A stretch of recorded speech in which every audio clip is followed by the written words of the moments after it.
അനധികൃത കുടിയേറ്റക്കാരെ അടിയന്തരമായി മാതൃരാജ്യങ്ങളിലേക്ക് തിരിച്ചയക്കാൻ യുഎസ് പ്രസിഡന്റ് ട്രംപ് തീരുമാനിച്ചെങ്കിലും ഇന്ത്യക്കാരുടെ കാര്യത്തിൽ മാനുഷിക പരിഗണനയും സാവകാശവും ലഭിക്കുമെന്ന് പ്രതീക്ഷ. വാഷിംഗ്ടണിൽ യുഎസ് സ്റ്റേറ്റ് സെക്രട്ടറി മാർക്കോ റുബിയോയുമായി വിദേശകാര്യമന്ത്രി എസ് ജയശങ്കർ നടത്തിയ ചർച്ചയിൽ ഉറപ്പ് ലഭിച്ചെന്നാണ് വിവരം. ചാർട്ടേഡ് വിമാനങ്ങളിൽ കയറ്റി അയക്കാൻ തീരുമാനിച്ചതിൽ ഏകദേശം 18,000 പേർക്കാണ് ഒറ്റയടിക്ക് മടങ്ങേണ്ടി വരുന്നത്.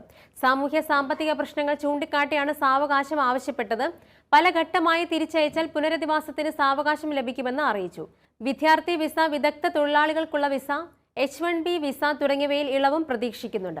ഇൻഡോ പസഫിക് മേഖലയിലെ സുരക്ഷ ലക്ഷ്യമിട്ടുള്ള ഇന്ത്യ, US, ഓസ്ട്രേലിയ, ജപ്പാൻ എന്നിവരുടെ കൂട്ടായ്മയായ ക്വാഡ് യോഗത്തിന്റെ ഭരണകൂടം സമയം കണ്ടെത്തിയതും ഇന്ത്യയുമായുള്ള സഹകരണത്തിന് മറ്റൊരു തെളിവായി. മാർക്കോ റൂബിയോ, ജയശങ്കർ, ഓസ്ട്രേലിയൻ വിദേശകാര്യമന്ത്രി പെന്നി വോങ്, ജപ്പാൻ വിദേശകാര്യമന്ത്രി ഇവയ തകേഷി എന്നിവർ പങ്കെടുത്തു. അടുത്ത യോഗം ഇന്ത്യയിൽ നടത്താൻ ജയശങ്കർ സന്നദ്ധത പ്രകടിപ്പിച്ചു. ഗുജറാത്ത്, പഞ്ചാബ്, ആന്ധ്രാപ്രദേശ് സംസ്ഥാനങ്ങളിൽ നിന്നാണ് അനധികൃത കുടിയേറ്റക്കാർ കൂടുതൽ.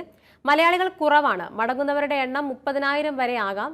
രേഖകളില്ലാത്ത വ്യക്തികളെ കണ്ടെത്തുന്നത് വെല്ലുവിളി. മൊത്തം അനധികൃത കുടിയേറ്റക്കാർ 15 ലക്ഷത്തോളം. മടങ്ങുന്നവരുടെ എണ്ണത്തിൽ മെക്സിക്കോയ്ക്കും എൽ സാൽവഡോറിനും പിന്നിലാണ് India.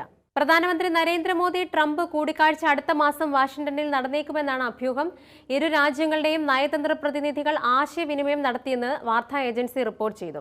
US state secretary Marco റൂബിയോയും ദേശീയ സുരക്ഷാ ഉപദേഷ്ടാവ് മൈക്ക് വാൾസും നടത്തിയ ആദ്യ ഉഭയകക്ഷി കൂടിക്കാഴ്ച വിദേശകാര്യമന്ത്രി എസ് ജയശങ്കറുമായിട്ടായിരുന്നു.